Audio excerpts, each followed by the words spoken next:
பின்பு கர்த்தர் மம்ரேயின் சமபூமியிலே அவனுக்கு தரிசனமானார். அவன் பகலிலே உஷ்ணவேளையில் கூடாரவாசலிலே உட்கார்ந்திருந்து. ஆதியாகமம் 18:1.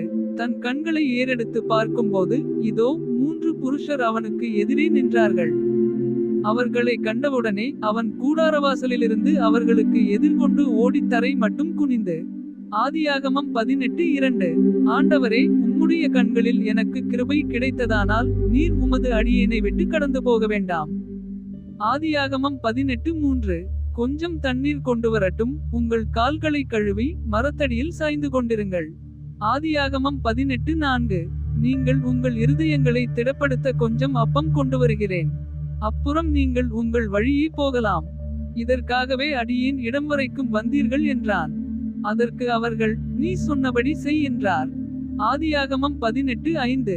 அப்பொழுது ஆபிரகாம் தீவிரமாய் கூடாரத்தில் சாராளிடத்திற்கு போய், நீ சீக்கிரமாய் 3 படி மெல்லிய மாவு எடுத்து பிசைந்து அப்பம் சுடு என்றான்.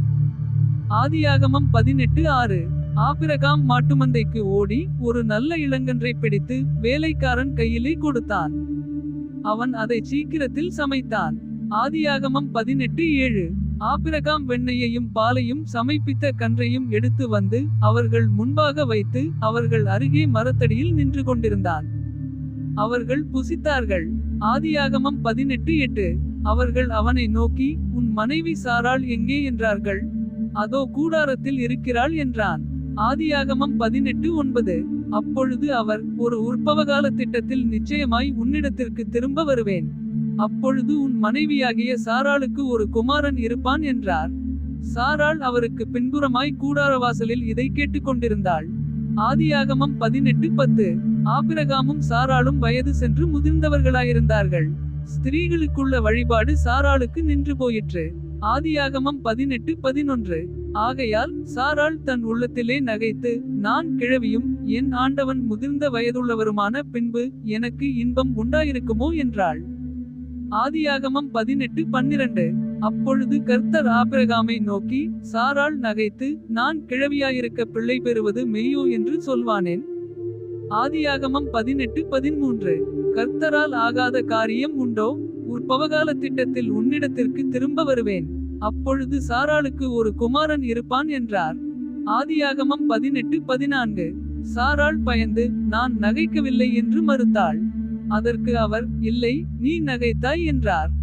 ஆதியாகமம் 18:15. பின்பு அந்த புருஷர் எழுந்து அவ்விடம் விட்டு சோதோமை நோக்கி போனார்கள்.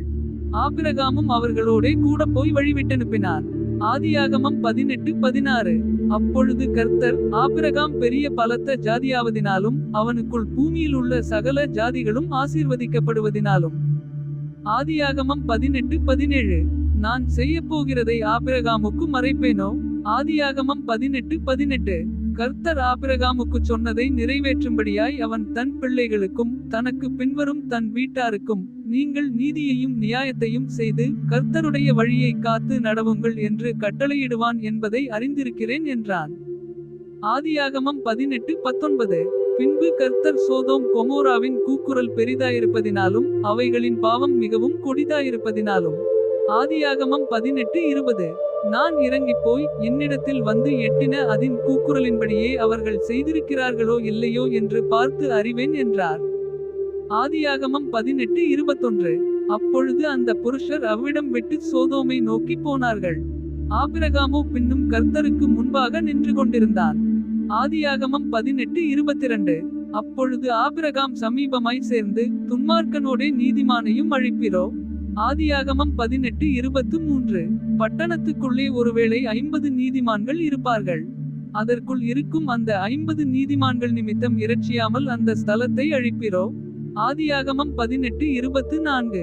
துன்மார்க்கனோடே நீதிமானையும் சங்கரிப்பது உமக்கு தூரமாயிருப்பதாக.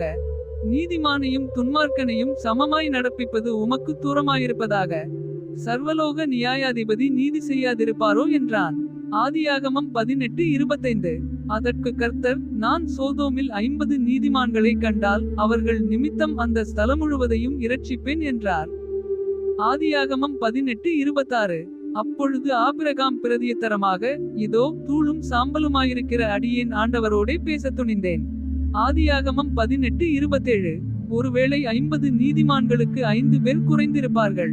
அந்த 5 பேர் நிமித்தம் பட்டணம் முழுவதையும் அழிப்பீரோ என்றான்.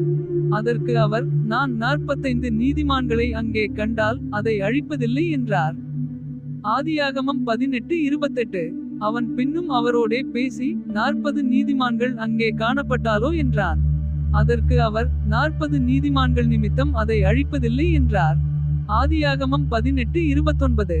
அப்பொழுது அவன், நான் இன்னும் பேசுகிறேன். ஆண்டவருக்கு கோபம் வராமலிருப்பதாக. 30 நீதிமான்கள் அங்கே காணப்பட்டாலோ என்றான். அதற்கு அவர், நான் 30 நீதிமான்களை அங்கே கண்டால் அதை அழிப்பதில்லை என்றார். ஆதியாகமம் 18:30.